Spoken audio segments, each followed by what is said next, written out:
The fluorescent lights above me buzzed like angry wasps, their harsh white glow making my eyes water. Or maybe that was just the tears I'd been holding back for the past 14 hours. The vinyl chair beneath me creaked as I shifted, trying to find a position that didn't make my swollen ankles scream in protest. The waiting room of St. Michael's Hospital smelled of antiseptic and desperation, a combination I'd grown intimately familiar with over the past 9 months. I pressed my palm against my belly, feeling the tight rhythmic contractions that had brought me here at 3 a.m.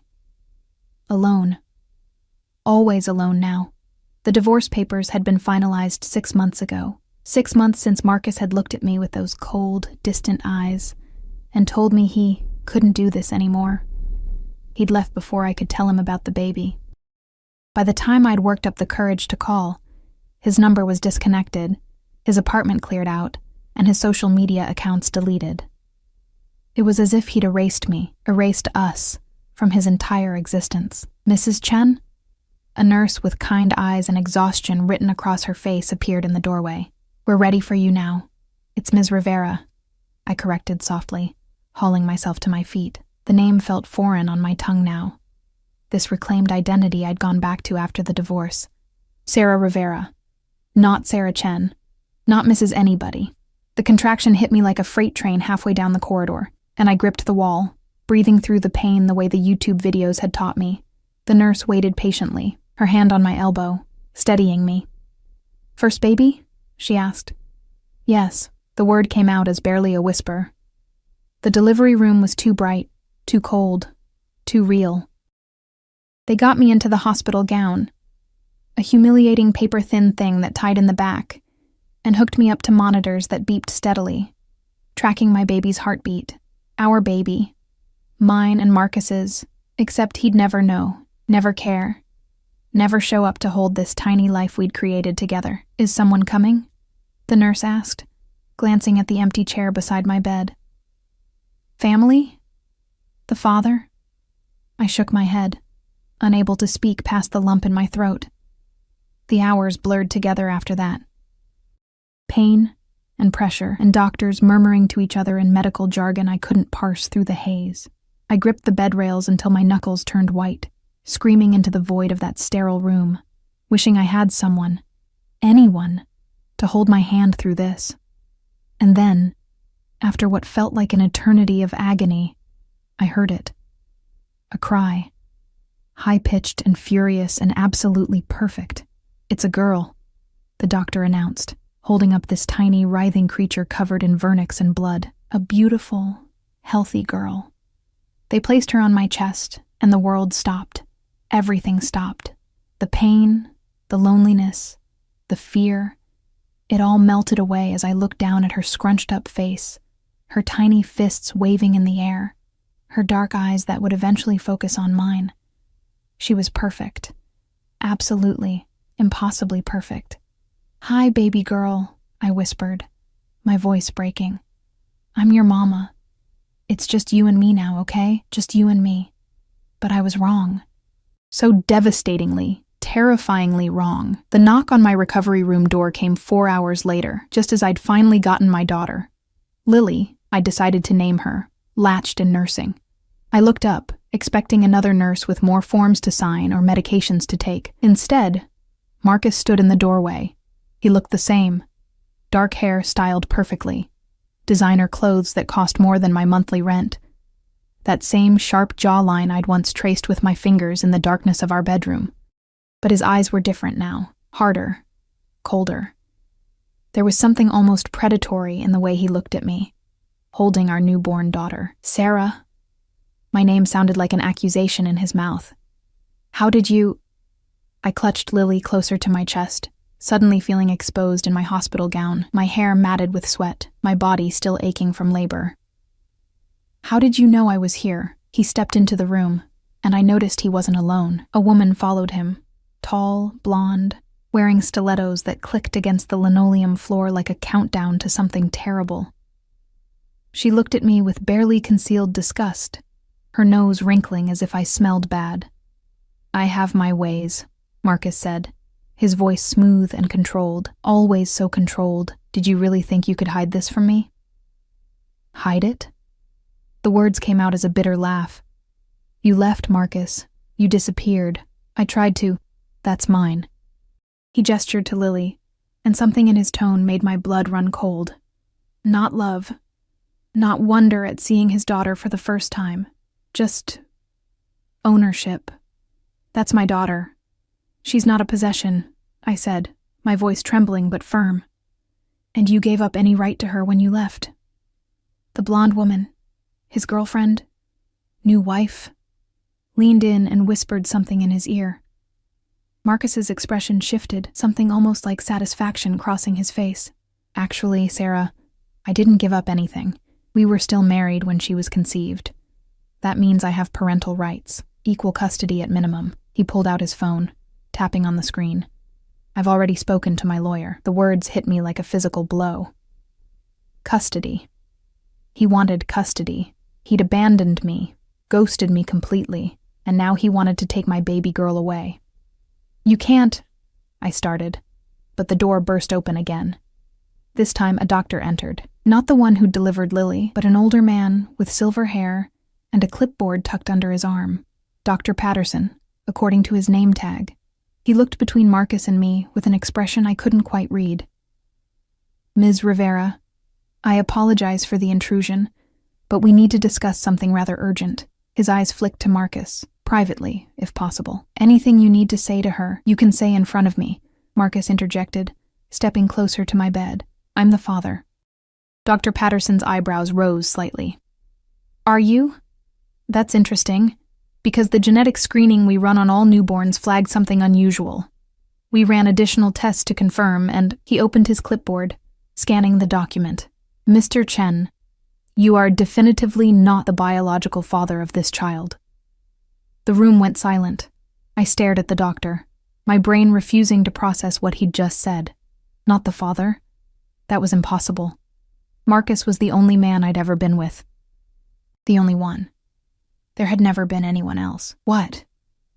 The word came out as a whisper, barely audible over the pounding of my heart.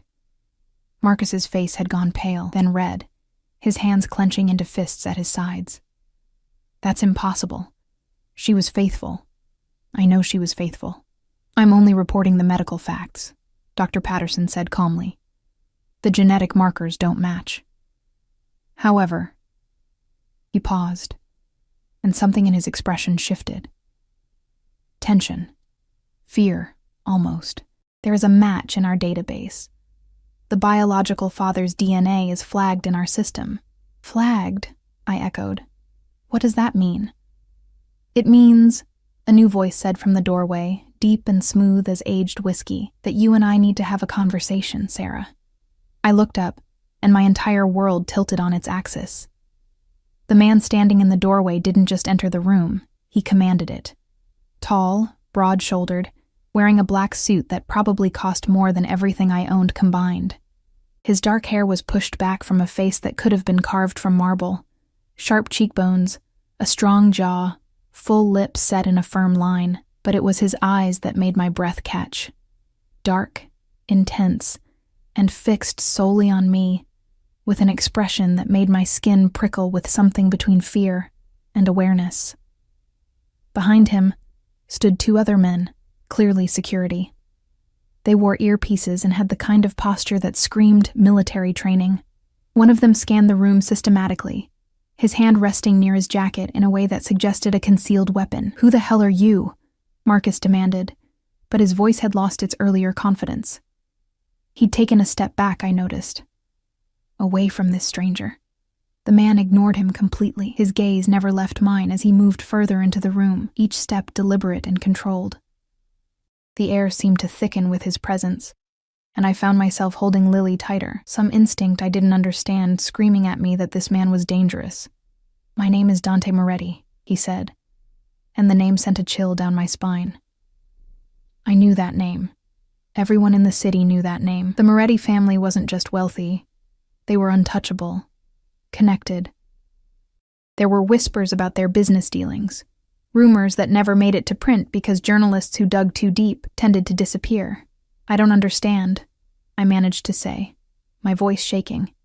I've never met you. 7 months ago, Dante interrupted, his voice softer now, but no less intense. The Grand Plaza Hotel, the charity gala for children's cancer research. You were working there, weren't you? Serving drinks in that black uniform that was too big for you. The memory slammed into me with the force of a tidal wave. The gala. I'd taken the catering job to make extra money after Marcus had started coming home later and later, his credit card statements showing charges I didn't recognize. I'd been carrying a tray of champagne flutes through the crowded ballroom when someone bumped into me from behind. The tray had tilted, and I'd stumbled forward, the glasses sliding, straight into someone's chest. Strong hands had caught me, steadied me. I'd looked up into dark eyes and felt something electric pass between us. He'd smiled. A real smile, not the practiced kind wealthy people gave servers, and told me not to worry about his shirt. "It's just fabric," he'd said. "Are you all right?" I'd nodded, mortified, already stepping back and apologizing profusely, but he'd kept his hand on my arm for just a second longer than necessary, his thumb brushing against the inside of my wrist where my pulse was racing. "What's your name?" he'd asked. "Sarah," I'd whispered. And then someone had called his name, Dante, and he'd been pulled away into the crowd. I'd watched him go, this beautiful, powerful man who'd looked at me like I was more than just invisible help in a too-big uniform. For the rest of the night, I'd felt his eyes on me, tracking my movements across the ballroom. I'd gone home to Marcus that night, crawled into bed beside him, and tried to forget the way a stranger's touch had made me feel more seen than my own husband's ever had. "I remember," I whispered now, looking at Dante Moretti standing in my hospital room, claiming to be my daughter's father. "But we never... nothing happened. You just caught me when I stumbled, that's all." "Is it?" His eyes held mine, and I saw something flicker in their depths. "Think carefully, Sarah. Think about what happened after the gala ended." My mind raced, fragments of memory surfacing like debris after a shipwreck. The gala had run late. I'd been one of the last servers to leave, exhausted and aching in my uncomfortable shoes. I'd walked out the back entrance toward the parking garage, my car sitting in the far corner where employees were required to park. The footsteps behind me, the sudden grip on my arm, spinning me around. Marcus, his breath reeking of alcohol, his eyes wild with something I'd never seen before. "Who is he?" he'd demanded. "Who's the guy you kept making eyes at all night?" "No one," I'd said, confused and frightened.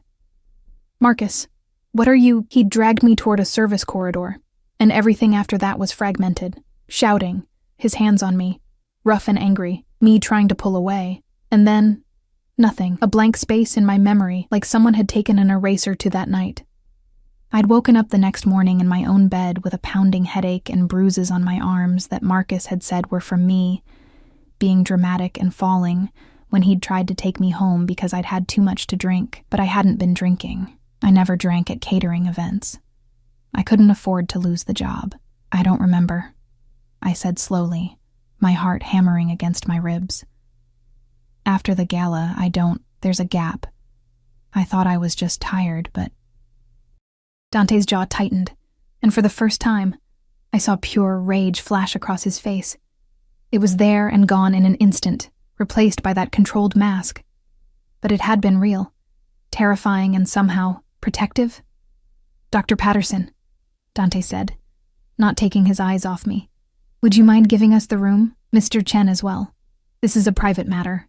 "Now wait just a damn minute," Marcus started, but one of Dante's security guards moved forward, his presence enough to make Marcus stumble back. "The hospital has already confirmed I'm the biological father," Dante said, his voice dropping to something cold and dangerous.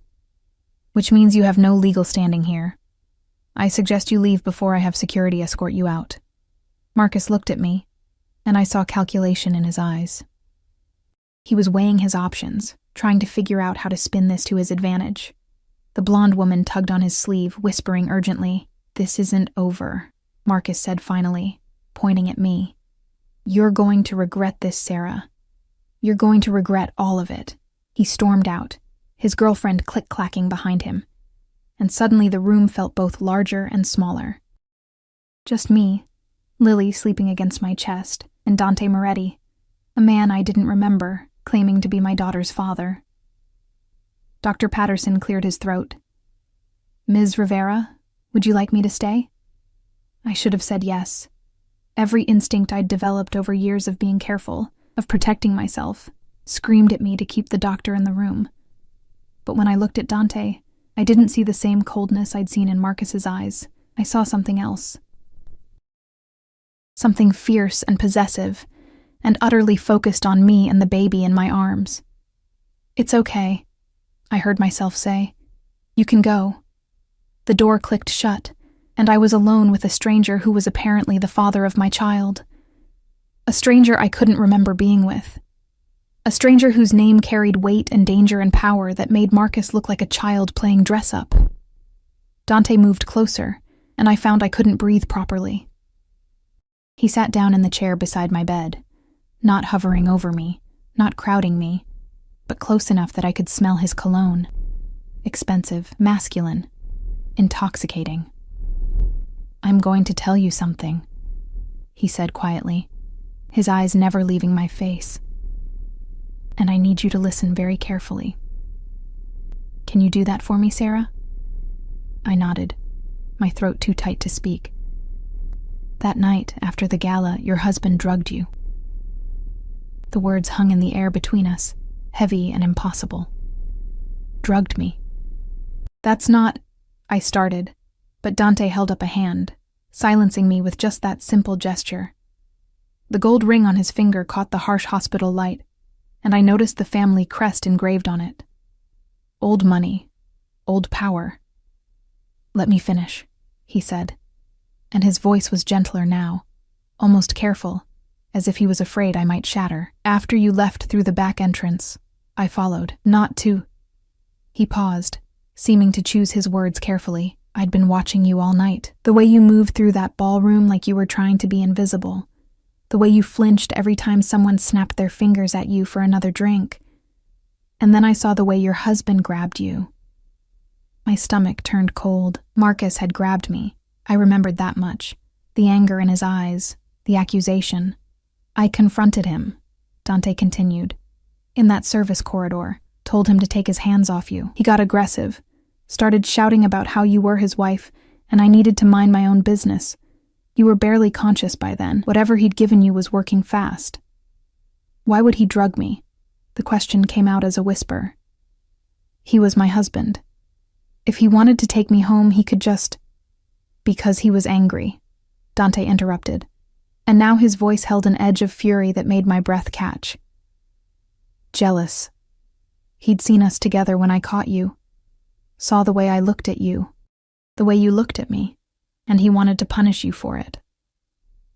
I pulled Lily closer, as if her tiny body could shield me from these terrible truths. She stirred against my chest, making small mewling sounds in her sleep. "I took you from him," Dante said simply. "Told my security to handle your husband. Got you into my car. You were fading in and out of consciousness, mumbling about needing to get home, about how Marcus would be angry if you weren't there when he got back. I took you to my penthouse instead. Had my private physician examine you, make sure whatever he'd given you wasn't going to cause permanent damage." My mind was reeling, trying to process this information, trying to reconcile it with the blank space in my memory. "I don't remember any of this. The drug he used causes temporary amnesia. Rohypnol, most likely. My doctor confirmed it from your blood work." Dante's hands clenched into fists on his knees, and I saw his jaw working. "You stayed in my guest room that night. I sat outside your door to make sure you were safe. In the morning, you woke up confused, frightened. You didn't remember the gala ending, didn't remember your husband attacking you, didn't remember me bringing you to safety. Then how—" I couldn't finish the sentence. "How did we end up conceiving Lily?" Dante's eyes met mine, and I saw something raw and honest in them. "You came out of the guest room around dawn, found me in the living room. You were still disoriented, but you were crying. Said you remembered pieces, remembered Marcus's hands on you, his anger. You asked me why someone who was supposed to love you would hurt you like that." He paused, and I watched his throat work as he swallowed. "I should have called you a car, should have had my driver take you home. But you looked at me with those eyes, the same eyes looking at me right now, and asked me to make you forget, just for a little while. Asked me to help you feel something other than fear and pain. Heat flooded my cheeks as understanding dawned. We slept together. Yes. No apology in his voice, no shame. Just simple acknowledgement, and then you left. Got dressed, called a cab before I could stop you. By the time I got downstairs, you were gone. I tried to find you, Sarah. Spent weeks trying to track you down. But you'd given me a fake last name that night at the gala. Said your name was Sarah Martinez, not Rivera, and you'd quit the catering company the next day. I left because Marcus told me I'd embarrassed him at the gala by getting drunk, I said, the memory surfacing through the fog. He said the catering company had complained about my behavior. I was so ashamed. I quit before they could fire me. He lied to you. Dante's voice was flat, dangerous. Manipulated you. Made you believe you were the problem when he was the one who'd assaulted you. The baby monitor beside my bed beeped steadily, tracking Lily's heartbeat, reminding me that this wasn't just about me anymore. This tiny person sleeping against my chest was the product of that night. Of something I couldn't remember, but that had somehow resulted in the most precious thing in my world. So what happens now? I asked, my voice barely audible. You're her father, biologically. But I don't know you. I don't remember being with you. And I stopped, not sure how to articulate what I knew about the Moretti family without directly accusing him of being involved in organized crime. I'm dangerous, Dante finished for me, and there was something almost like amusement in his voice. I'm connected to things you're better off not knowing about. I'm not a good man, Sarah. I've done things that would make you run screaming if you knew the details. But he leaned forward, and his hand came up slowly, giving me time to pull away. When I didn't, his fingers brushed against Lily's dark hair, so gentle it made my chest ache. But this is my daughter, and you are the mother of my child, which means you're both under my protection now, whether you want to be or not. I don't need protection, I said. But even I could hear how weak it sounded. Marcus had already found me here, had already threatened me. And if what Dante was saying was true, if Marcus had drugged me, assaulted me, then what else was he capable of? Your ex-husband works for the Volkov family, Dante said, and my blood ran cold at the name. The Volkovs were the Russian mob's presence in the city. Brutal. Ruthless. He's one of their money launderers. Has been for the past 3 years. That's why he left you so suddenly. He was being relocated to handle a new territory for them. But he made a mistake. Skimmed money he wasn't supposed to touch, and now he's desperate. What does that have to do with me? Dante's eyes were dark and serious. He thinks if he can prove paternity of your daughter, he can use her to leverage his way back into the Volkov's good graces, offer his firstborn as collateral for his debt. It's barbaric, but it's how they operate. Nausea rolled through me. He would sell his own daughter? He's not her father, Dante corrected, and there was steel in his voice now. I am.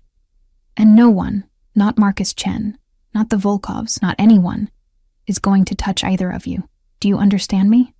I should have been terrified. This man was essentially telling me I was now involved in some kind of mob warfare, that my daughter, hours old, still learning to breathe on her own, was somehow caught in the middle of dangerous men and their dangerous games.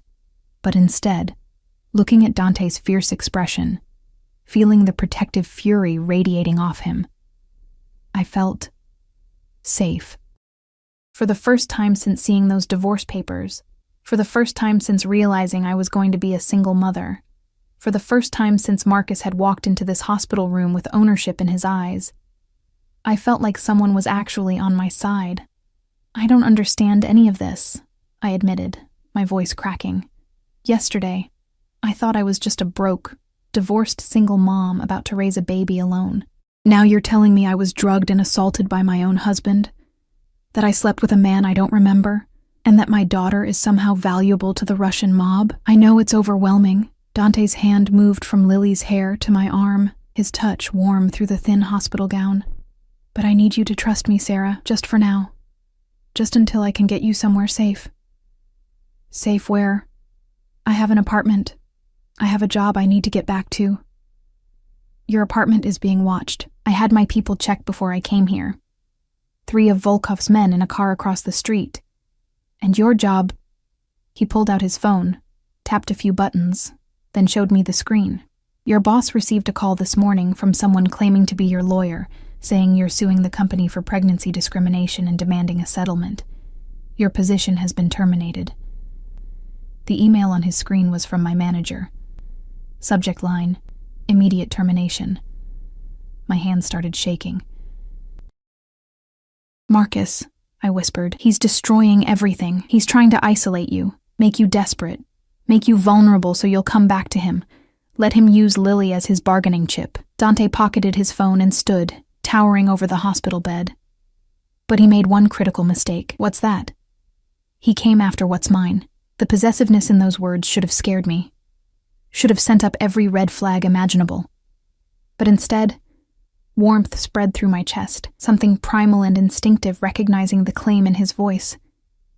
"I barely know you," I said, but it sounded weak even to my own ears.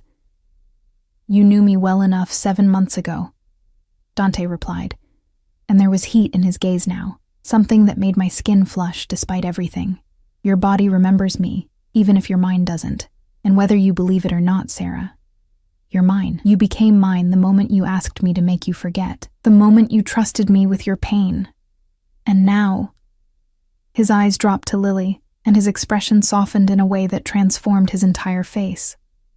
"Now you've given me a daughter. Do you have any idea what that means to a man like me?" I shook my head mutely. "It means I would burn this entire city to the ground before I let anyone harm either of you. It means every resource I have, every connection, every person who owes me a favor. It all belongs to you now, to her." He reached out again, and this time his thumb traced along my cheekbone, wiping away a tear I hadn't realized had fallen.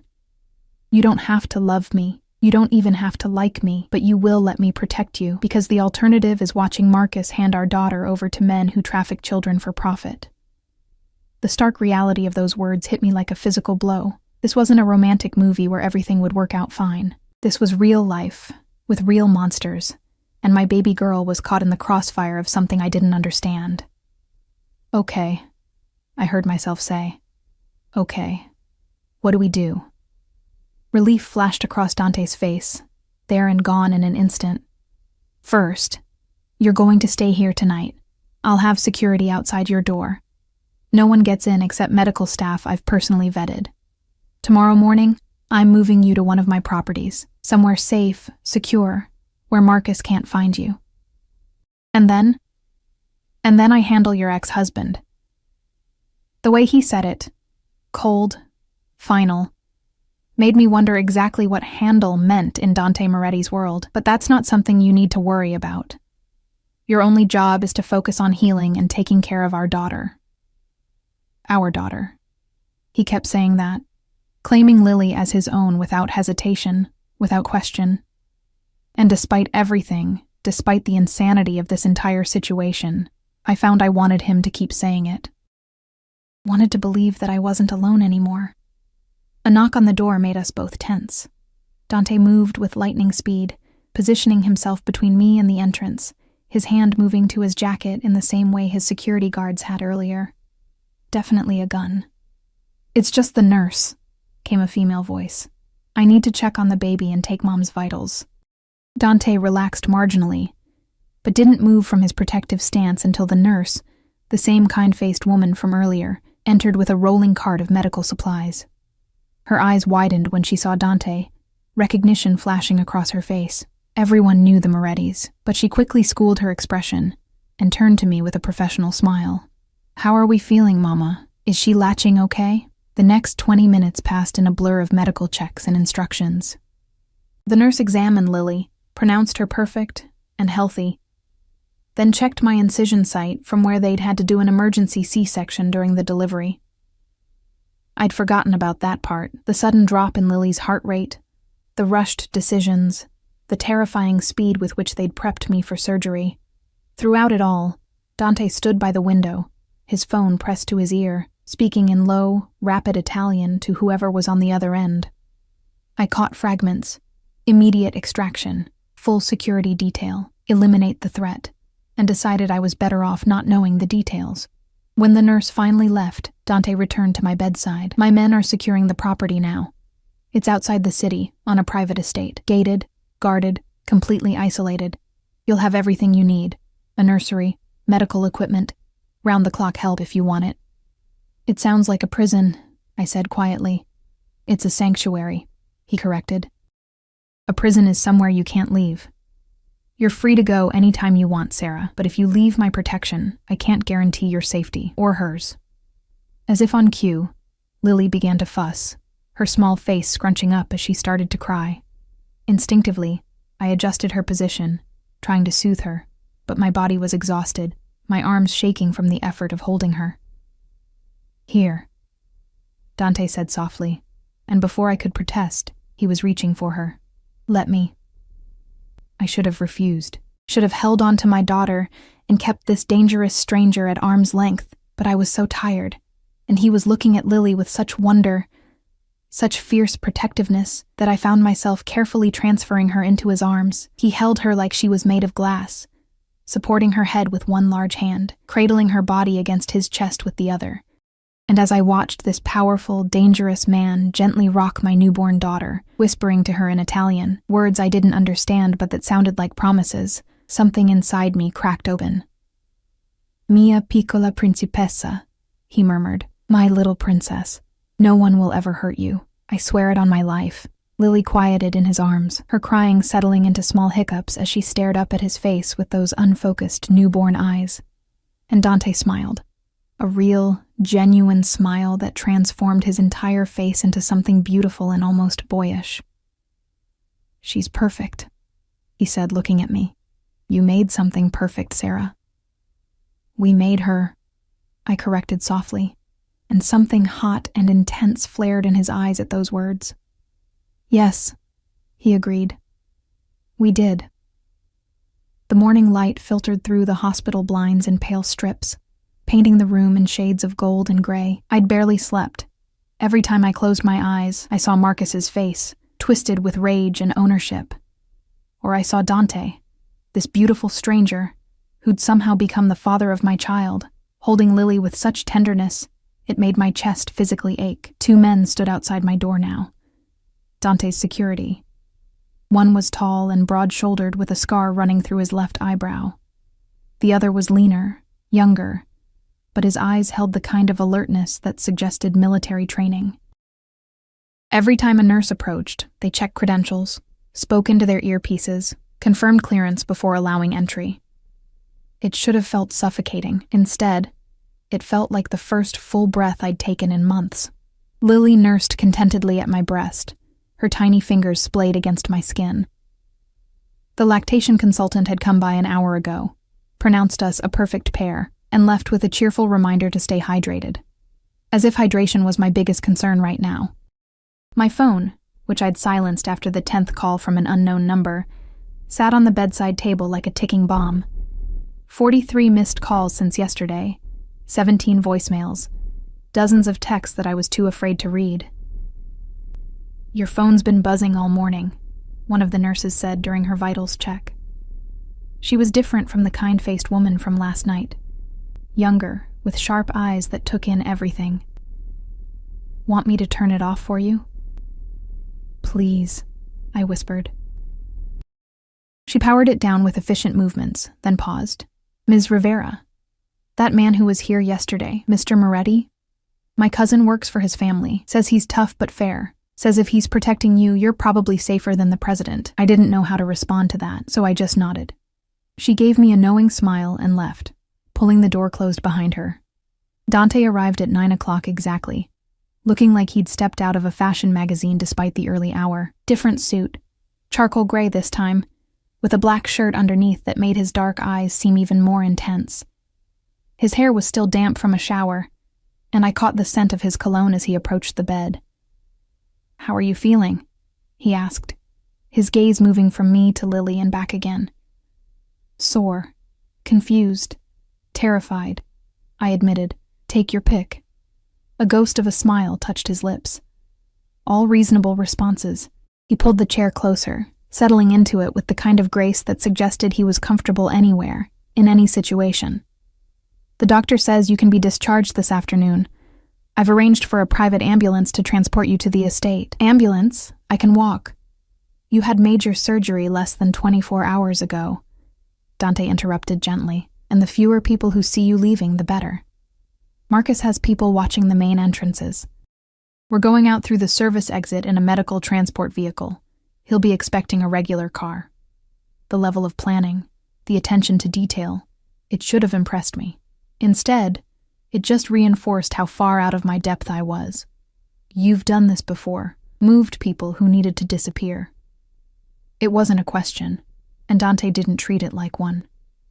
Yes. Did they survive? The words came out before I could stop them. The people you moved. Did they make it? His expression grew serious. The ones who followed my instructions? Yes. The ones who thought they knew better, who tried to contact old friends or go back to their old lives. He paused meaningfully. Not all of them. Fear coiled in my stomach, cold and sharp. Is that supposed to reassure me? It's supposed to make you understand the stakes. Dante leaned forward, his elbows resting on his knees, bringing him closer to where I sat in the hospital bed. I need you to be smart about this, Sarah. That means no phone calls to friends, no social media posts, no trying to maintain your old life. For the next few weeks, maybe longer, you exist only where I can protect you. And what about after? I shifted Lily to my shoulder, patting her back gently to burp her. Do I just hide forever? Does she grow up in some compound, never knowing normal life? After, we deal with Marcus permanently. And the way he said it, so matter-of-fact, so final, sent chills down my spine. Once he's no longer a threat, you can decide what kind of life you want. But right now, survival comes first. Everything else is secondary. Lily let out a small burp, and despite everything, I found myself smiling. Such a normal, mundane sound in the middle of this insane conversation about mob protection and permanent solutions. Dante's expression softened as he watched us. Can I hold her again? I hesitated for just a moment before carefully transferring Lily into his waiting arms. He cradled her with the same gentle certainty as last night, his large hand somehow knowing exactly how to support her tiny body. She made a small sound of contentment, her face turning toward his chest as if searching for warmth. She trusts you, I observed quietly. Babies have good instincts, Dante replied, not taking his eyes off Lily's face. They know who means them harm and who will protect them. His thumb traced the curve of her cheek. So careful, so tender. She's going to have everything, Sarah. The best schools, the best opportunities. She'll never want for anything, except a normal life, I said, unable to keep the bitterness from my voice. Except parents who are actually together, who chose each other, who what? Dante's eyes snapped to mine, and there was challenge in them now. Who love each other. How did that work out with Marcus? He chose you, married you, and then drugged and abandoned you. Sometimes the conventional path isn't the safe one. He wasn't wrong, but that didn't make this situation any less terrifying. I don't even know you. Then get to know me. He said it simply, as if it was that easy. We have time. You're going to be at the estate for weeks at minimum. Ask me anything you want. I looked at him. This powerful, dangerous man holding my newborn daughter like she was the most precious thing in the world, and dozens of questions tumbled through my mind. But only one seemed important in that moment. Why did you help me that night? I asked softly. At the gala. You could have just walked away, let Marcus take me home. Why didn't you? Dante was quiet for a long moment, his gaze distant, remembering. Do you know what I saw when I looked at you that night? Not just a beautiful woman, though you were. Are, he corrected, and heat flooded my cheeks. I saw someone who'd learned to make herself small, who flinched at loud voices and apologized for existing. I recognized it because I grew up with women like that. My mother, my aunts. They learned to disappear to survive. His jaw clenched, and I saw old anger there, carefully controlled. When I saw your husband grab you, saw the way you tried to pull away and couldn't, something in me just snapped. No one was going to hurt you while I was there to prevent it. And then when I realized he'd drugged you, that he'd done it deliberately to punish you for a crime you didn't even commit. He stopped, taking a visible breath. I couldn't let you go back to him. Couldn't send you back into that house where he could hurt you worse. So you took me home instead, I said, piecing it together. Kept me safe. And in the morning, I asked you to. You asked me to help you forget, Dante finished. And I should have said no, should have been stronger. But you looked at me with so much pain, so much need to feel something other than fear, and He shook his head. I wanted you. Had wanted you from the moment you stumbled into me with that tray of champagne. So I let myself have you, even though I knew it was selfish. Even though I knew you weren't in a place to make clear decisions. The honesty in his words, the rawness, made something shift in my chest. He wasn't making excuses or trying to paint himself as a hero. He was admitting his own weakness, his own desire, and somehow that made him more real, more trustworthy. I don't remember it, I admitted, and there was grief in my voice. I don't remember being with you, don't remember what it felt like, or what we said to each other. That entire night is just gone. I remember enough for both of us. Dante's voice was low, intimate. You were beautiful, responsive. You cried afterward, but not from pain. From relief, you said, like something inside you that had been locked away finally broke free. My breath caught, and I felt tears prick at my eyes. To know that somewhere in my lost memories was a moment of genuine pleasure, of connection. It was both comforting and devastating. I wish I could remember, I whispered. Maybe it's better that you don't. Dante shifted Lily carefully, tucking her more securely against his chest. That way, there's no history weighing us down, no expectations or disappointments. We get to start fresh, get to know each other as we are now.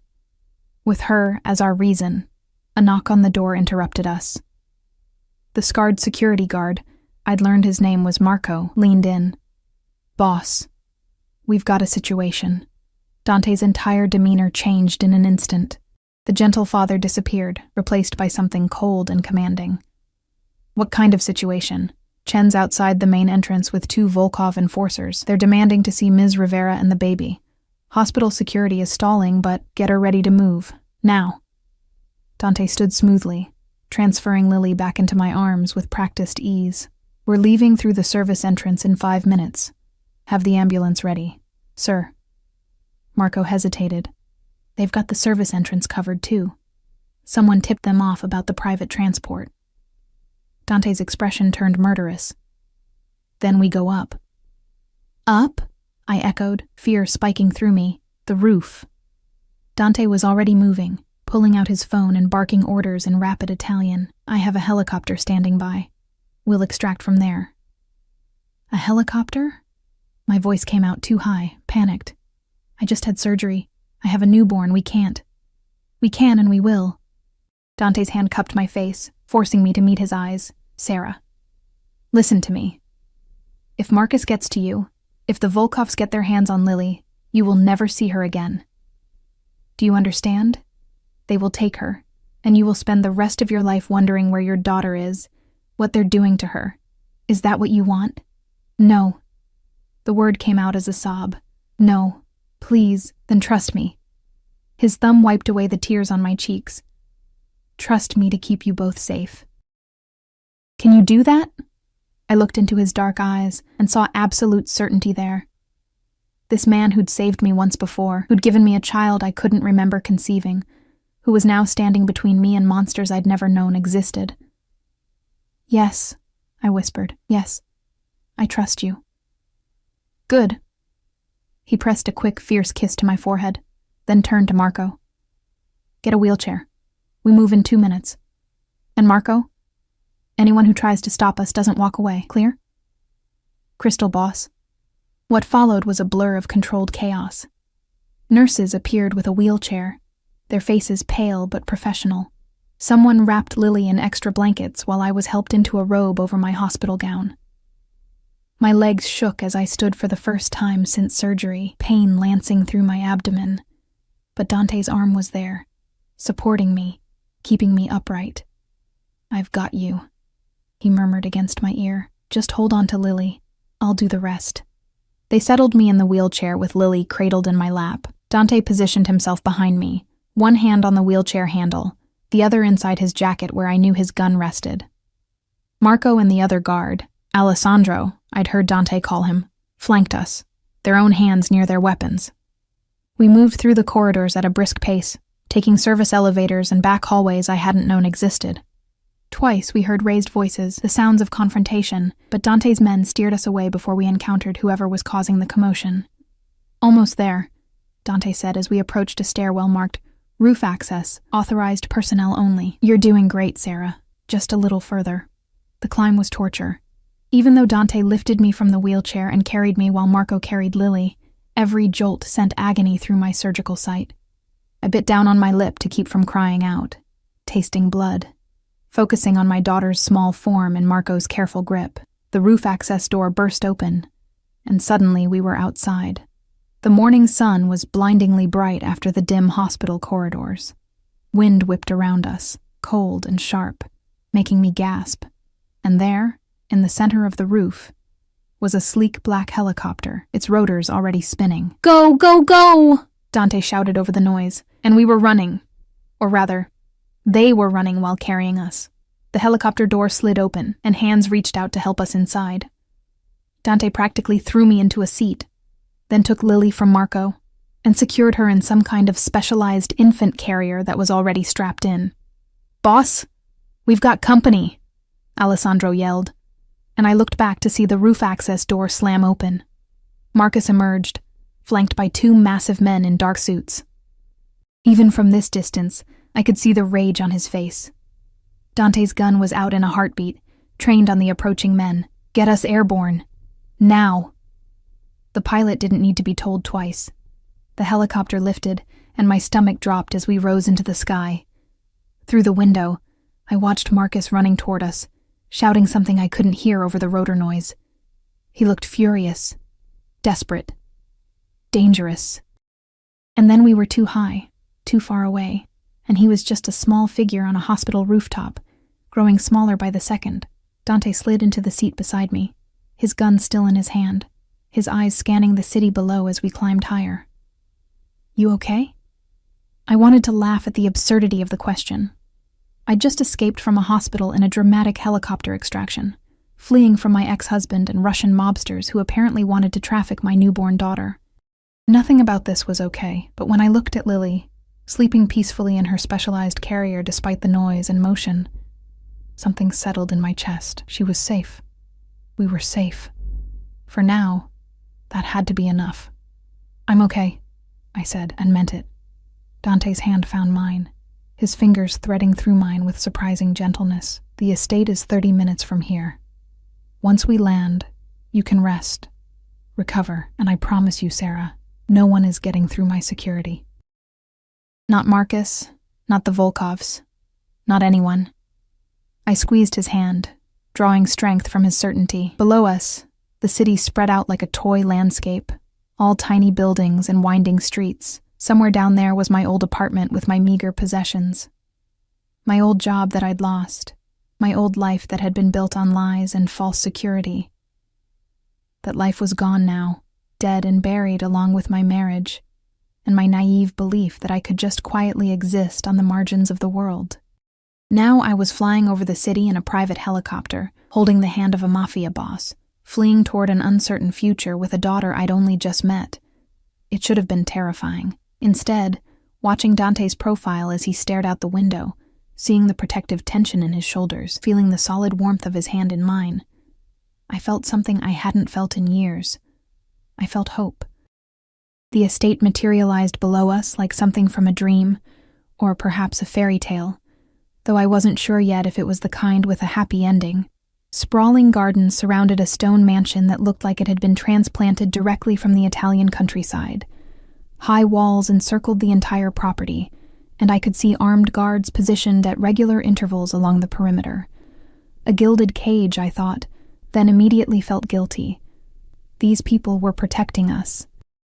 This was sanctuary, not imprisonment. The helicopter touched down on a private helipad near the main house, and the moment the rotors began to slow, Dante was in motion. He unbuckled Lily's carrier with practiced efficiency, had he researched infant safety seats, and lifted her out, cradling her against his chest before turning to help me. "Easy," he murmured as I tried to stand. My legs nearly buckled, the pain from the surgery making everything spin. Dante's arm came around my waist, supporting most of my weight. "I've got you." A woman appeared beside us, early 50s, silver hair pulled back in an elegant bun, wearing dark slacks and a cream blouse. Her face was kind, but professional, and she immediately assessed me with the practiced eye of someone who'd dealt with traumatized people before. "Ms. Rivera, I'm Elena. I'll be coordinating your care while you're here." Her voice carried a faint Italian accent. "We have a medical suite prepared on the first floor. No stairs for you to navigate. Dr. Castellano is standing by to examine both you and the baby." "I just left the hospital," I protested weakly, but Elena was already guiding us toward the house with Dante on my other side. "Hospital doctors are competent," she said diplomatically. "But Dr. Castellano has been with the Moretti family for 30 years. He'll ensure you're healing properly, and that the baby hasn't been stressed by the unconventional departure." The inside of the mansion was breathtaking. All marble floors and vaulted ceilings, with artwork that looked museum quality adorning the walls. But Elena led us quickly through the grandeur to a wing that felt more intimate, more lived in. She opened a door to reveal a spacious suite that somehow managed to be both luxurious and comfortable. A hospital-grade bed dominated one corner, but there was also a plush sofa, a rocking chair by the window, and, my breath caught, a fully equipped nursery area with a white crib, changing table, and shelves stocked with diapers, clothes, and supplies. "How?" I started, but Dante answered before I could finish. "I had people working on this since yesterday," he said, gently lowering me onto the bed. "Everything you might need for the next few months. If something's missing, tell Elena and she'll acquire it." A man entered carrying a black medical bag. Dr. Castellano, presumably. He was older, with silver hair and wire-rimmed glasses, but his hands were steady as he approached. "Mr. Moretti," he greeted Dante with a respectful nod, then turned to me with a warm smile. "Ms. Rivera, congratulations on your daughter. Now, let's make sure you're both in good health, shall we?" The examination was thorough, but gentle. Dr. Castellano checked my incision, asked questions about pain levels and bleeding, and seemed satisfied with my answers. Then he turned his attention to Lily, conducting a full newborn assessment while Dante hovered nearby like an anxious hawk. "She's perfect," the doctor finally pronounced. "Strong heartbeat, good reflexes, excellent color. The helicopter ride doesn't seem to have affected her at all. Resilient little one, like her mother," Dante said quietly, and I felt heat rise in my cheeks. Dr. Castellano left detailed care instructions with Elena, along with prescriptions for my pain management and antibiotics to prevent infection. After he departed, Elena showed me the bathroom, equipped with a walk-in shower that had safety rails and a built-in bench, and helped me change into soft pajamas that definitely hadn't come from my apartment. "Mr. Moretti had these sent from Milan," Elena explained when she saw me examining the designer label. "He wanted you to be comfortable. This probably cost more than my monthly rent," I murmured, running my fingers over the silk fabric. Elena's smile held secrets. "Mr. Moretti doesn't do anything by halves. You'll learn that quickly." Once I was settled back in bed with Lily nursing contentedly, Elena excused herself, leaving me alone with Dante. He'd removed his jacket and rolled up his shirt sleeves, making him look slightly less intimidating but no less powerful. He stood by the window, looking out over the gardens, his phone pressed to his ear as he spoke in rapid Italian. I caught fragments. Chen, Volkov, permanent solution, and decided I didn't want to know the details. Whatever Dante was planning for Marcus, it was probably better if I maintained plausible deniability. He ended the call and turned to find me watching him. "You should rest. You've been through hell in the past 24 hours. "I don't think I can sleep," I admitted.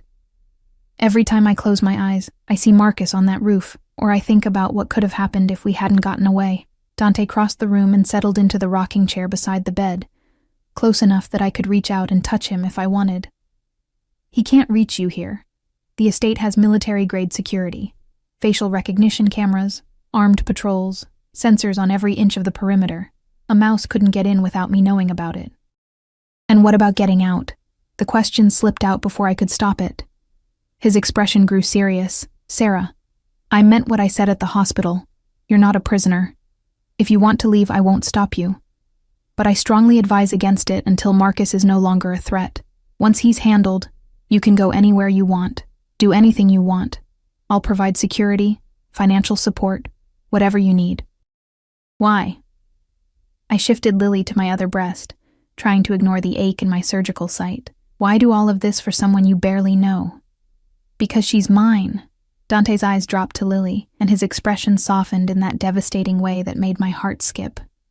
"Because you carried my child, brought her into this world, and kept her safe when you had no idea who I was, or that I even existed. That kind of strength, that kind of dedication, it deserves to be protected, honored."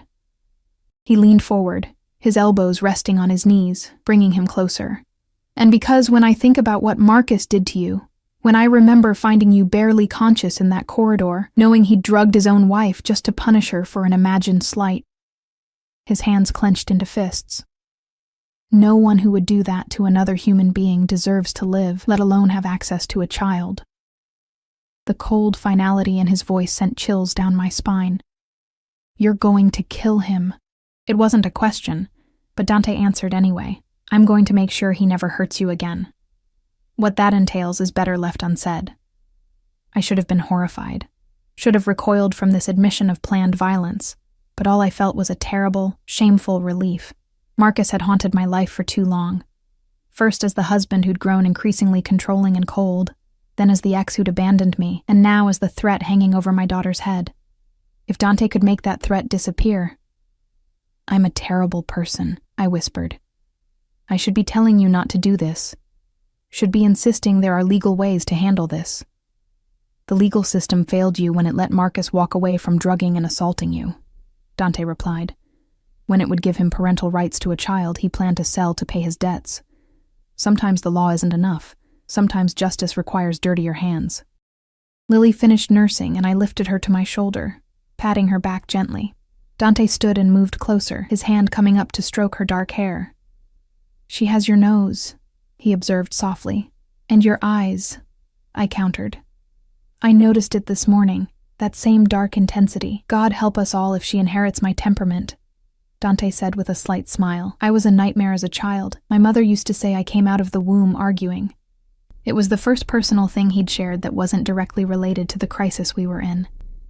I found myself hungry for more, for details that would help me understand this man who'd so thoroughly disrupted my life.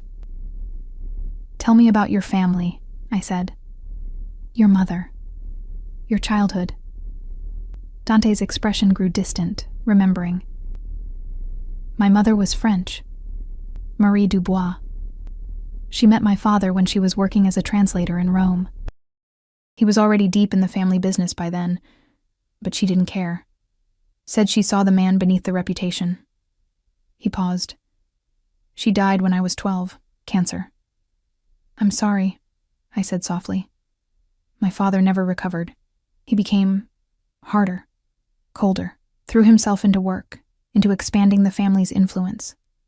I barely saw him after that, was raised mostly by my uncle Salvatore, and a succession of tutors and bodyguards." His jaw tightened.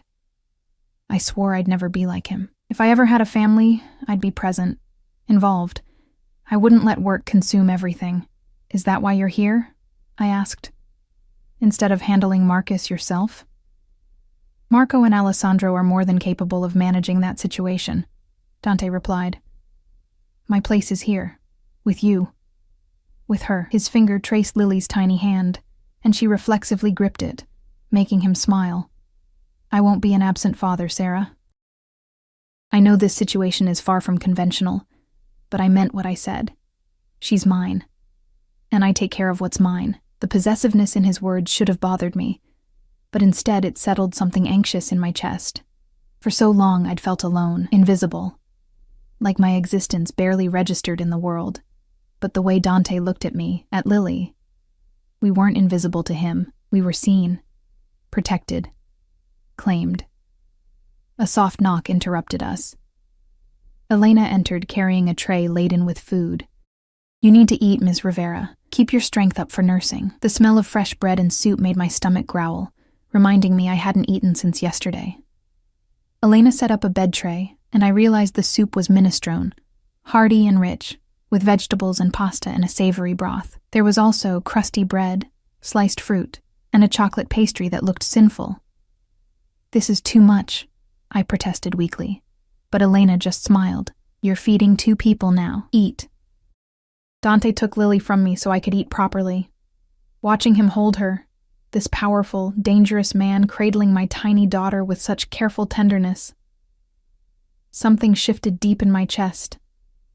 Something that felt dangerously close to trust, to hope, maybe even to something warmer. I was halfway through the soup when my entire body suddenly rebelled. Exhaustion crashed over me like a wave, so profound I could barely keep my eyes open. The spoon slipped from my fingers, clattering against the bowl. Easy, Dante said immediately, standing with Lily still in his arms. Elena, help her lie down. I'm fine, I tried to say, but Elena was already gently removing the tray and helping me recline against the pillows. My surgical site throbbed, my breasts ached from nursing, and every muscle in my body felt like it had been wrung out and left to dry. You're not fine. You've had major surgery, given birth, been terrorized by your ex-husband, and extracted via helicopter. Your body needs rest. Dante laid Lily in the bassinet beside my bed, then pulled a blanket over me. Sleep. I'll stay and watch her. You don't have to, I started, but he cut me off with a look. I want to. Let me do this, Sarah.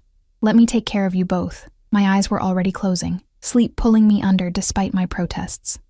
The last thing I remembered was Dante settling back into the rocking chair, his dark eyes fixed on Lily's sleeping form, and thinking that maybe, just maybe, we were going to be okay. I woke to darkness and the sound of Lily crying. For a disoriented moment, I didn't know where I was. The bed was too comfortable, the room too large, the ceiling too high. Then memory crashed back. The estate. Dante. Everything. Soft light suddenly illuminated the room, and I saw Dante standing beside Lily's bassinet, already lifting her out. He moved with surprising confidence for someone who'd only known about her existence for a day. Sorry, I said groggily, trying to sit up and wincing at the pull on my incision.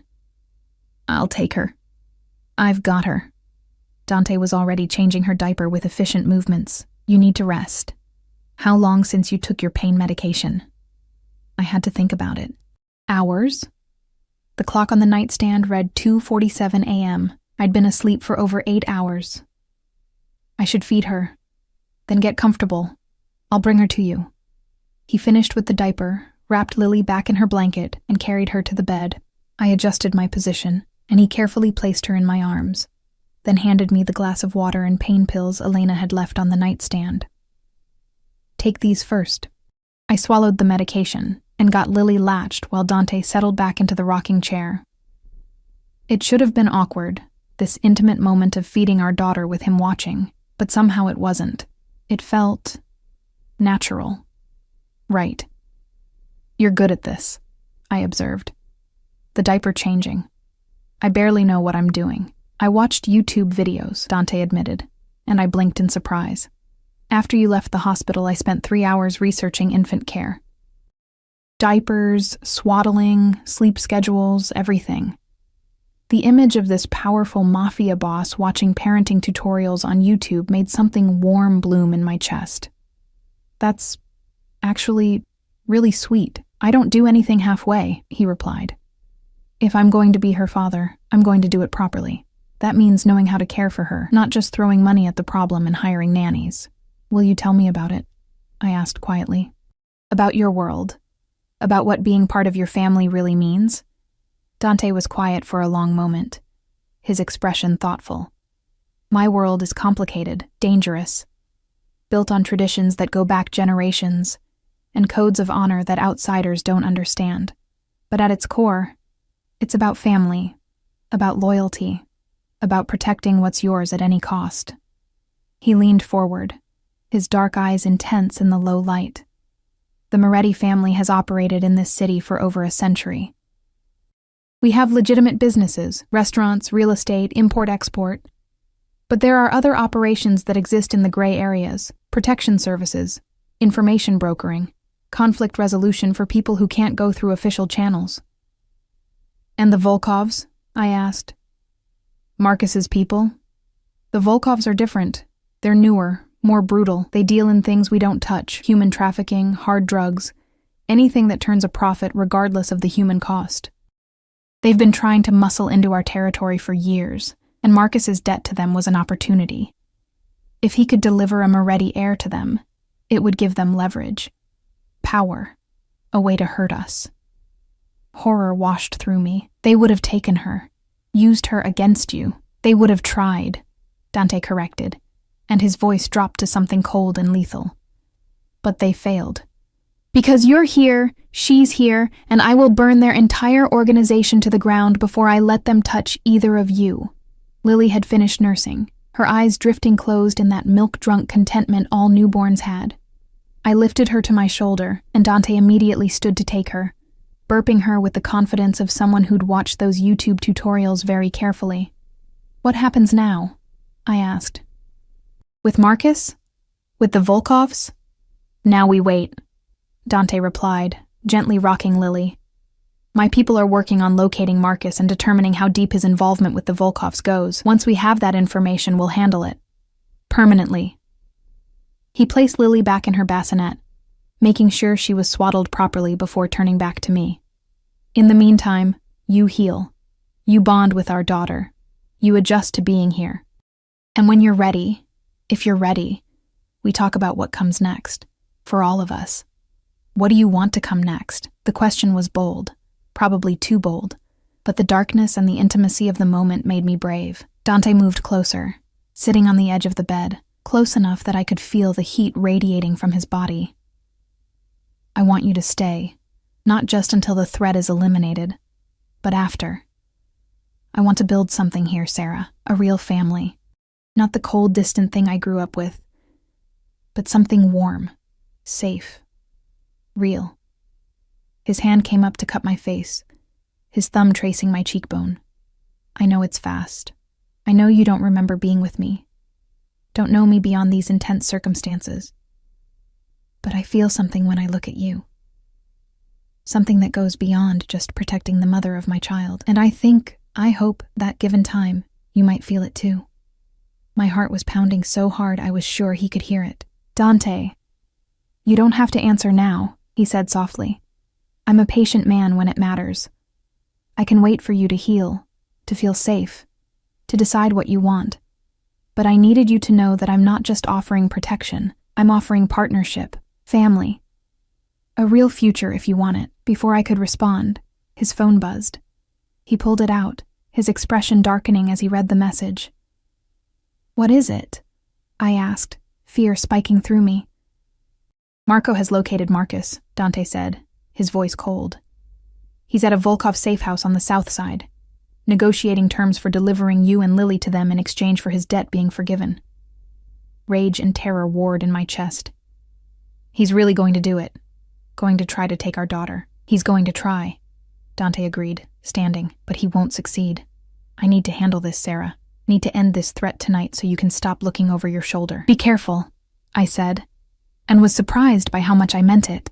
This man who was still essentially a stranger had become important to me with startling speed. The thought of something happening to him made my chest tight with anxiety. Dante leaned down and pressed a kiss to my forehead, then another to Lily's sleeping form. I'll be back before sunrise. Elena will stay with you. If anything happens, anything at all, she has protocols to move you to a secure location, but nothing will happen. I promise you that. And then he was gone, striding out of the room with purpose and lethal intent, leaving me alone with our daughter and a fear that coiled tight in my stomach. I knew what he was going to do, knew that somewhere in the city, Marcus's time was running out. And despite everything, the fear, the uncertainty, the moral complications, all I felt was relief. Because my daughter would be safe. Because the man who'd hurt me, betrayed me, tried to sell his own child, would never be able to do it again. Dante Moretti was keeping his promise. He was protecting what was his. Dawn broke over the estate in shades of pink and gold, painting the gardens in soft light that should have been peaceful. Instead, I sat in the rocking chair by the window with Lily in my arms, watching the sunrise and waiting for Dante to return. Elena had brought me tea an hour ago, her face professionally neutral, but her eyes betraying concern. "He'll be fine," she'd assured me. "Mr. Moretti always comes home," but I'd heard the emphasis on always, the slight hesitation that suggested there had been close calls, times when coming home hadn't been guaranteed. Lily stirred against my chest, making small mewling sounds. I adjusted her position, marveling at how something so tiny could have completely transformed my entire existence in less than 48 hours. 2 days ago, I'd been alone, preparing to raise a child as a single mother, resigned to a life of struggle and invisibility. Now I was in a mansion, under the protection of a man who claimed to be willing to burn the city down for us. A man who'd gone to eliminate my ex-husband, because that ex-husband had tried to sell our daughter to the Russian mob. The surreal nature of it all should have made it feel like a nightmare. Instead, watching the gardens bloom into color with the rising sun, feeling the solid weight of my daughter in my arms, I felt something close to contentment. The sound of a helicopter approaching made my heart leap. I stood carefully, ignoring the pull of my incision, and moved closer to the window. The black helicopter touched down on the helipad, and moments later, Dante emerged. Even from this distance, I could see the tension in his shoulders, the dark stains on his white shirt that I tried not to think too hard about. He spoke briefly with Marco and Alessandro, then strode toward the house with that predatory grace I was beginning to recognize. Relief flooded through me so intensely I had to sit back down before my legs gave out. He was alive. Whole. Home. 5 minutes later, my door opened and Dante entered. He'd changed his shirt and washed his hands, but I could still see traces of dried blood under his fingernails. Our eyes met, and something passed between us, an understanding that didn't need words. "It's done," he said simply. I nodded, not asking for details I didn't want to know. "The Volkovs will be receiving a message about what happens when they threaten what belongs to me." His voice was cold, final. "They won't come near you or Lily again. Neither will anyone else connected to Marcus Chen." The name sounded strange now, Marcus Chen, as if he was already becoming a ghost, a bad memory that was fading into insignificance. The man who drugged me, abandoned me, tried to traffic our daughter. Past tense. No longer a threat. Dante crossed the room and knelt beside my chair, his large hands gentle as they covered mine where they rested on Lily's back. "You're safe now. Both of you. I know it doesn't erase what he did, doesn't give you back what he took, but he can never hurt you again. Thank you," I whispered, and meant it with everything in me. He studied my face, his dark eyes searching. "How are you feeling?" "Really?" "Confused," I admitted. "Relieved. Terrified of what all this means. Grateful that you've protected us, and—" I hesitated, then decided honesty was the only way forward, and drawn to you in a way that doesn't make sense given the circumstances. Something heated flared in Dante's eyes. "It makes perfect sense to me. You're the mother of my child. You're under my protection. And despite everything, despite the unconventional way we came together, I want you. Want to build something real with you." "I don't even know what that would look like," I said softly. "I don't know your world, Dante. Don't know if I could fit into it. Then let me show you." He stood, then carefully lifted Lily from my arms and placed her in her bassinet. When he returned, he held out his hand. "Let me show you what your life could be here, what our life could be." I took his hand, letting him help me to my feet. He was careful of my surgical site, his arm coming around my waist to support me as we moved slowly out of the medical suite and into the main part of the house. In daylight, the mansion was even more breathtaking. He showed me the library, walls lined with books in multiple languages, comfortable reading chairs positioned near tall windows, the music room with a grand piano and various instruments arranged carefully on stands, a conservatory filled with plants and natural light, where he said I could come whenever I needed peace. "This wing would be yours," he said, leading me through a series of connected rooms. "Your own space. Bedroom, sitting room, private bath, Lily's nursery would connect to it, so you'd never be far from her, but you'd have privacy when you needed it. Independence. And you? I asked. Where would you be? My rooms are in the East Wing, he replied. Close enough to be there if you need me, far enough to give you space. Unless... He paused, his eyes meeting mine. Unless you wanted something different, something closer. Heat bloomed in my cheeks. I just met you. Really met you, I mean, not counting the night I don't remember. I know. His hand came up to cup my face, his touch gentle despite the evidence of violence still visible under his nails. I'm not asking you to share my bed tonight, Sarah, or even this month. I'm asking you to consider the possibility. To stay here. Let us get to know each other properly and see where it leads. We continued the tour, a professional kitchen where a chef prepared meals, a gym with equipment, and a separate yoga studio, even a home theater. But it was the garden that truly captured my attention. Dante led me through French doors onto a stone terrace overlooking manicured lawns, flower beds, and a fountain that sparkled in the morning sun. My mother designed this garden, he said quietly, before she got sick. She said every home needed a heart, and gardens were where the heart lived. I looked at the roses climbing trellises, the careful arrangement of colors and textures, and felt something shift in my chest. This wasn't just wealth on display. This was love, carefully cultivated and maintained even after the person who'd created it was gone. It's beautiful, I whispered. She would have liked you, Dante said, would have loved Lily. She always said I needed someone who saw past the reputation, past the family name, to the man underneath, someone who wasn't afraid to challenge me. I'm terrified of you, I admitted, of what you're capable of what you did tonight. Good, he replied, and there was approval in his voice. Fear keeps you cautious, keeps you safe, but I need you to understand something, Sarah. That violence, that darkness, it only exists for people who threaten what I love. With you, with Lily, I'm just a man. A man who wants to be a good father, a good partner, a good person in the ways that matter. What if I can't give you what you want? The question came out small, vulnerable. What if I can't love you the way you seem to want? What if this is just proximity and protection and gratitude? Dante's smile was gentle. Then we'll figure it out together. Maybe you'll never love me romantically. Maybe we'll just be partners raising our daughter. Maybe we'll become friends who respect each other and share a life without passion. I can accept any of those outcomes, Sarah. What I can't accept is you leaving, taking Lily somewhere I can't protect you both, and getting hurt because I wasn't there. That sounds like a pretty one-sided arrangement, I said, trying for levity, despite the emotion clogging my throat. I'm a selfish man, Dante replied with a slight shrug. I'll take whatever you're willing to give and consider myself fortunate. Besides, his eyes held mine, intense and unwavering. I have faith that given time, you'll come to trust me, to care for me. Maybe even to want me the way I want you. I'm a patient man when the reward is worth it.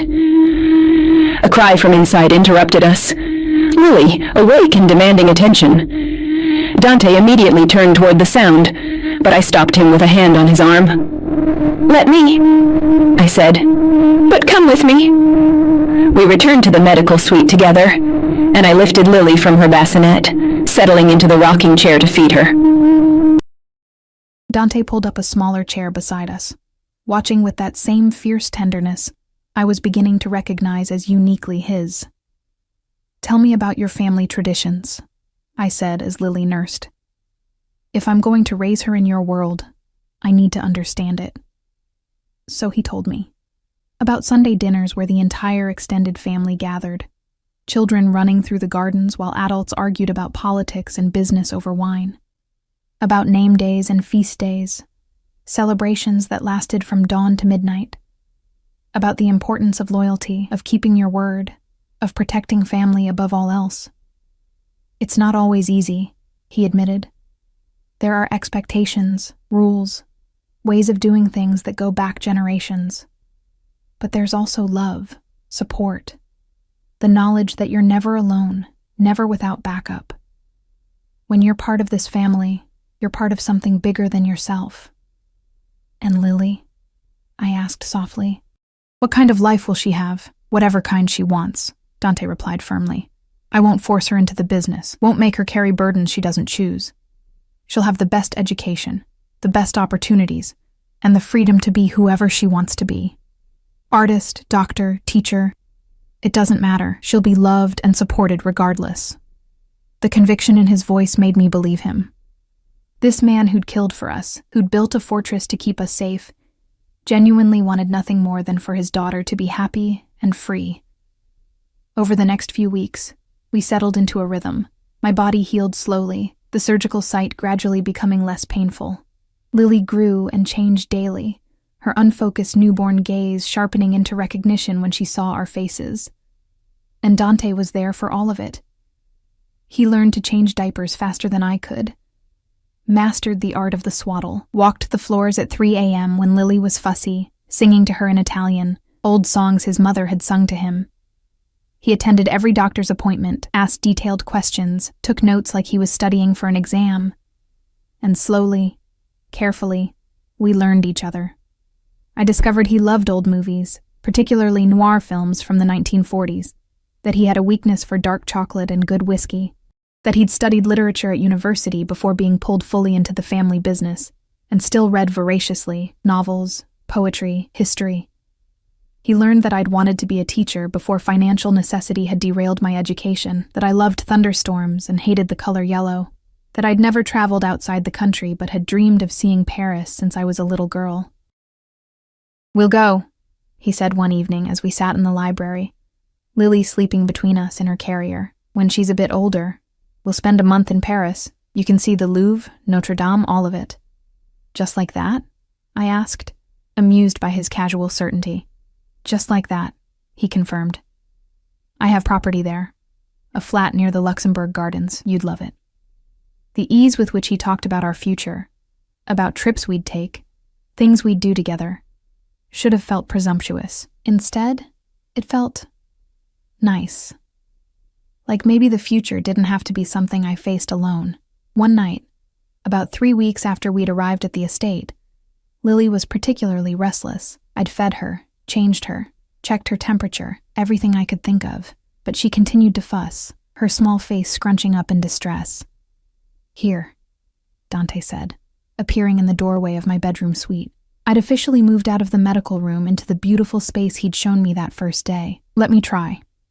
He took Lily and began to walk, a gentle bouncing motion that seemed to soothe her, and then he started singing, not the Italian lullabies he usually favored, but something in English. It took me a moment to recognize it as a song from The Wizard of Oz. Somewhere over the rainbow? I asked, surprised and charmed. My mother loved that movie, he said softly, still walking and bouncing. Used to sing this to me when I couldn't sleep. Said it was about hope, about believing better things were possible even when the world seemed dark.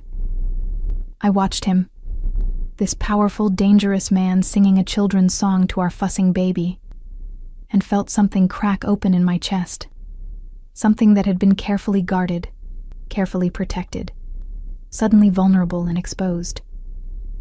I was falling for him. The realization should have terrified me. We'd known each other less than a month. Our relationship was born from trauma and necessity, not courtship and choice. But watching him with Lily, remembering all the small kindnesses he'd shown me, the way he'd protected us without asking for anything in return, how could I not fall? Lily finally settled, her eyes drifting closed. Dante carefully placed her in the bassinet, then turned to find me staring at him. What? He asked, a slight smile playing at his lips. Nothing, I said. Just thank you for everything. He crossed to where I sat on the edge of the bed and knelt in front of me, his hands coming to rest on my knees. Sarah, I need to tell you something. My heart stuttered. What? That night, 7 months ago, when you came to me in the morning and asked me to help you forget. His dark eyes held mine, intense and honest. I knew it was wrong. Knew you weren't in a place to make clear decisions. But I did it anyway because I wanted you. Because I'd been watching you all night at that gala and wanting you, and when you gave me permission, however impaired that permission was, I took it. He paused, his jaw working. I've done a lot of things I'm not proud of, Sarah. Hurt people who deserved it, and some who probably didn't. But the thing I regret most is taking advantage of you that morning. You deserved better. Deserved someone who would have been strong enough to say no, to get you help instead of giving in to selfish desire. Dante. Let me finish, he interrupted gently. I can't change what happened, can't give you back your memories or undo the circumstances that brought us together. But I can promise you this, from now on, every choice we make is yours. You want to stay? We stay. You want your own place in the city with Lily? I'll set it up and provide security. You want me in your life as more than just Lily's father? I'm here. But I won't push, won't manipulate or pressure. You get to decide, Sarah. You get to choose. Tears slipped down my cheeks, and I reached up to cup his face. What if I've already chosen? Hope flared in his eyes. What are you saying? I'm saying that maybe we got here in an unconventional way. Maybe I can't remember our first time together. And maybe the circumstances that brought you into my life were terrible. But I took a shaky breath. But I see who you are now. How you are with Lily. How you've protected us, cared for us, given us everything without demanding anything in return. And I think I'm falling for you. Sarah. My name was a prayer on his lips. His hands came up to frame my face, his thumbs wiping away my tears. Are you sure? Because once you say this, once you give me this, I'm never letting you go. You understand that? You'll be mine in every way that matters. And I don't share. I don't give up. If you're going to change your mind, do it now. I'm not going to change my mind, I whispered. Kiss me, Dante. Help me make a memory I can actually keep this time. He leaned in slowly, giving me time to pull away, to change my mind. But I didn't want to. I met him halfway, our lips finally connecting in a kiss that was gentle and careful and absolutely perfect. It started soft, tentative, a question and an answer, but then his hand slid into my hair, tilting my head to deepen the kiss, and heat flooded through me. This was nothing like the distant, perfunctory kisses Marcus had given me. This was consuming, claiming, a promise of passion and protection wrapped together. When we finally broke apart, both breathing hard, Dante rested his forehead against mine. I've been wanting to do that since I walked into your hospital room. Why didn't you? Because you weren't ready. But you are now, aren't you? Ready to be mine? Yes, I breathed. I'm ready. 6 months later, I stood in the garden Dante's mother had designed, wearing a simple white dress and holding a bouquet of roses. Lily, now 7 months old and absolutely beautiful, was in Elena's arms, wearing a tiny dress that matched mine. The wedding was small, intimate. Just Dante's immediate family, his uncle Salvatore, various cousins and their children, and the staff who'd become like family over the months I'd lived at the estate. No elaborate ceremony. No hundreds of guests. Just the people who mattered, gathered in a garden to witness us choosing each other. Dante stood at the makeshift altar looking devastating in a black suit, his dark eyes fixed on me as I walked toward him. No one gave me away. I'd walked this path myself, made this choice myself, and that felt right. The ceremony was brief, conducted by a judge who was either very brave or very well compensated to conduct a Moretti wedding without asking questions. We exchanged vows we'd written ourselves, promises of partnership, protection, and love. When Dante slipped the ring on my finger, I saw his hand shake slightly, the only sign of emotion he allowed himself in front of his family. I love you, he whispered as we were pronounced husband and wife. I love you, and I will spend every day for the rest of my life proving you made the right choice. I know I did, I replied, and kissed him to seal the promise. The reception was everything I'd never known I wanted, loud and warm and full of life. Children ran through the gardens while adults danced and argued good-naturedly over wine and food. Lily was passed from person to person, cooed over and spoiled by what seemed like dozens of relatives who'd instantly claimed her as their own. Happy? Dante asked, pulling me close as we danced under the stars. Incredibly, I admitted, resting my head on his shoulder. 6 months ago, I thought my life was over. Thought I'd be alone forever, struggling to raise Lily by myself. And now you have a family, he finished.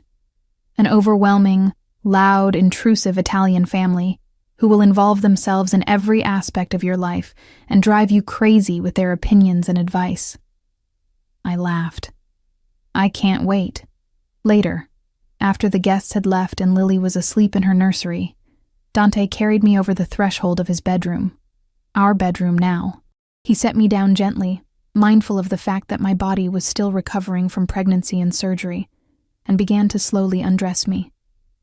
"I'm going to make love to my wife," he murmured against my neck, "going to give you memories to replace the ones that were stolen. Is that okay?" "More than okay," I breathed. He was gentle and patient, taking his time to relearn my body, to show me pleasure without rushing or demanding.